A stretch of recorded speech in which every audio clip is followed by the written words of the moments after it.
Sarki Abdul Rahman Abubakar, wanda aka fi sani da Sarki Tola, ya gudanar da bikin cika shekaru 7 da aka naɗa shi a matsayin Sarkin Zabarma Gomoa Nyannyano tare da naɗin fadawa. Taron bikin cika shekaru 7 an kasa shi gida 3. Taron farko da ya kasance ranar Juma'a an gudanar da wa'azi don gode wa Allah, yayin da malamai daban-daban suka zo suka fadakar da jama'a har rashin nan na zabarmanci.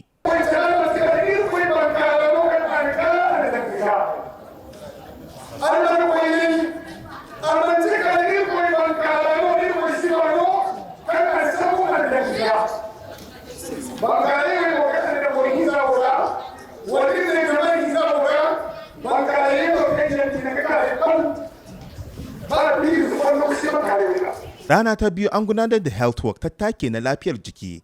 Baya ga work ɗin, Sarki Audu Isaka Giwa, wanda ke shine sarkin zango na wannan yanki baki ɗaya, ya yi bayani dangane da tafiya da ake tare da dukkanin kabilu da ma ci gaba. Wannan gari tamu da ake kira Gomoa Nyannyano kuma Gomoa gaba ɗaya, Allah ya sama wannan gari da Gomoa gaba ɗaya duka albarka. Jama'a mu ci Allahu Akbar. Jama'a abin da sa muka ce Allah ya sama wannan gari albarka. Idan ka doka daga nan zuwa Cape Coast, idan kana neman zabarma guda 100, wallahi baka samu su ko ina, she ka zo Nyannyano ka karanga 100 tukun da ka same su. Kuma daga nan zuwa Cape Coast, in kana neman inda fefaye musulmai ke tattaruwa a taru yayi kyau irin haka, baka samun shi cikin iko su Allah, she wannan kakara. Jama'a kurka kun shaida, idan ka je fete muna wurin, aka zo Nyannyano muna wurin. Yanzu ga cikin abin da ke muna daɗi da muka yi sa'a, wannan taro muna tare da babban sarki na Zabarmawa, Ghana kap yana nan ga mutane manya-manya mutane mun arato nan. Me yasa muka zo muka haɗu nan ga? Saboda kalmar la ilaha illallah Muhammadu Rasulullah. Me yasa muka zo muka haɗu nan? Saboda haɗin kai kuma mu so juna. Me yasa muka haɗu nan ga? Mun haɗu nan ga saboda mu kore shetani. Me yasa muka haɗu nan? Mun haɗu nan ga saboda mu ƙara ma kanmu dankon haɗin kai, dankon zumunci.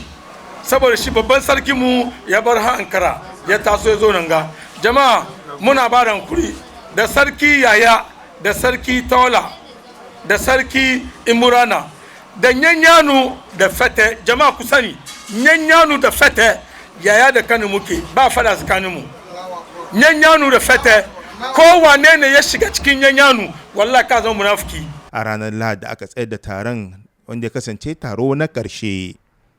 Limamin ƙasa Professor Sheikh Dr. Usman Rubutu, Sarki Musa Hayando, shugaban Zabarmawan Ghana baki ɗaya, Sarki Audu Isaka Giwa, su ne manya da suka jagoranci taron, wanda ya wakilci Kwasi Alhaji Mankrado.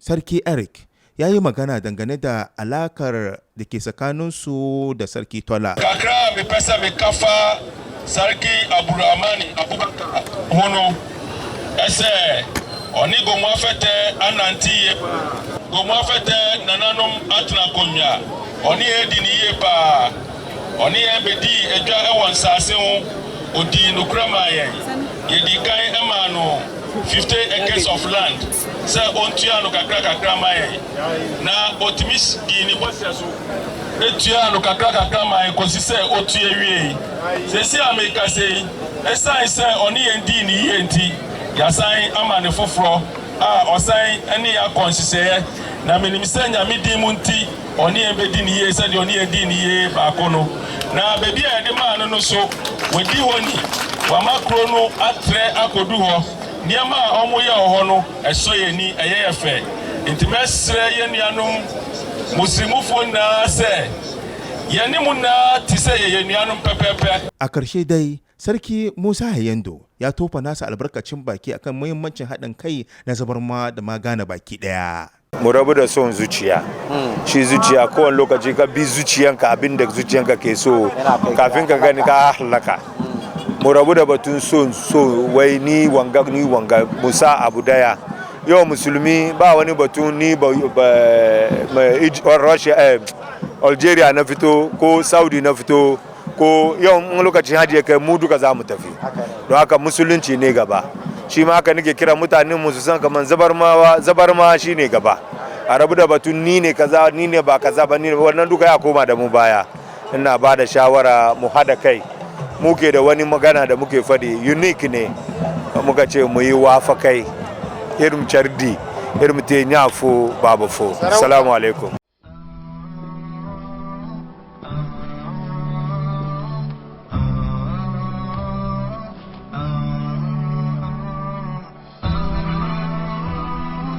HAFIZ TV, unique every day.